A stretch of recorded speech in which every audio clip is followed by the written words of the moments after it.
बिस्मिल्लाहिर्रहमानिर्रहीम। आज के इस लेक्चर में हम एम्फीबियंस के बारे में पढ़ेंगे। एम्फीबियंस ऐसे ऑर्गेनिज्म हैं जो कि फाइलम कॉर्डेटा से ताल्लुक़ रखते हैं और ये खुश्की पर रहने के काबिल भी होते हैं और पानी के भी मोहताज होते हैं अपनी रिप्रोडक्शन के लिए। तो हम इनके करैक्टर्स की तरफ चलते हैं। एम्फीबियंस के अंदर बोनी स्केलेटन होता है।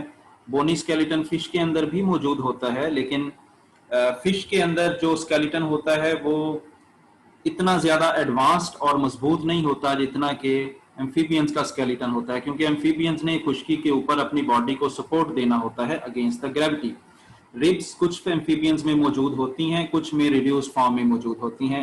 इनकी बॉडी स्ट्रीमलाइंड बॉडी होती है। स्ट्रीमलाइंड बॉडी ऐसी होती है जो कि अपने एंटीरियर और पोस्टीरियर एंड पे पॉइंटेड हो और दरमियान से चौड़ी हो, जैसे कि फिश की बॉडी होती है। तो ऐसी बॉडी, चाहे वो एम्फीबियन की हो चाहे फिश हो, जब वो मूव करती है चाहे पानी में चाहे एयर में, उसको ड्रैग फोर्स रेजिस्टेंस का सामना कम करना पड़ता है। तो स्ट्रीमलाइन बॉडी होने का ये फायदा है कि मूवमेंट आसान हो जाती है। 4 लिम्स मौजूद होते हैं एम्फीबियंस में, 2 पेयर्स की फॉर्म में ज्यादातर एम्फीबियंस के अंदर। पेयर्स हम इसलिए कहते हैं क्योंकि दोनों लिम्स आइडेंटिकल होते हैं एक दूसरे के, इसलिए पेयर कहलाते हैं। जो हार्ट होता है एम्फीबियंस का वो 3 चैम्बर्ड होता है। 3 चैम्बर्ड हार्ट होता है, 2 एट्रिया और 1 वेंट्रिकल होता है। एट्रिया अलग अलग होते हैं जबकि वेंट्रिकल कॉमन होता है। डीऑक्सीजनेटेड ब्लड और ऑक्सीजनेटेड ब्लड एट्रिया में अलग अलग रहती हैं, वेंट्रिकल में किसी हद तक उस ब्लड की मिक्सिंग होती है। ऐसे हार्ट को डबल सर्किट हार्ट कहा जाता है। डबल सर्कुलेशन होती है इसमें, क्योंकि जब ब्लड हार्ट के अंदर आता है एक दफा तो वो बॉडी में जाने के बजाय पहले लंग्स में जाता है और फिर दोबारा हार्ट में वापस आता है। जबकि फिश का सिंगल सर्किट हार्ट होता है।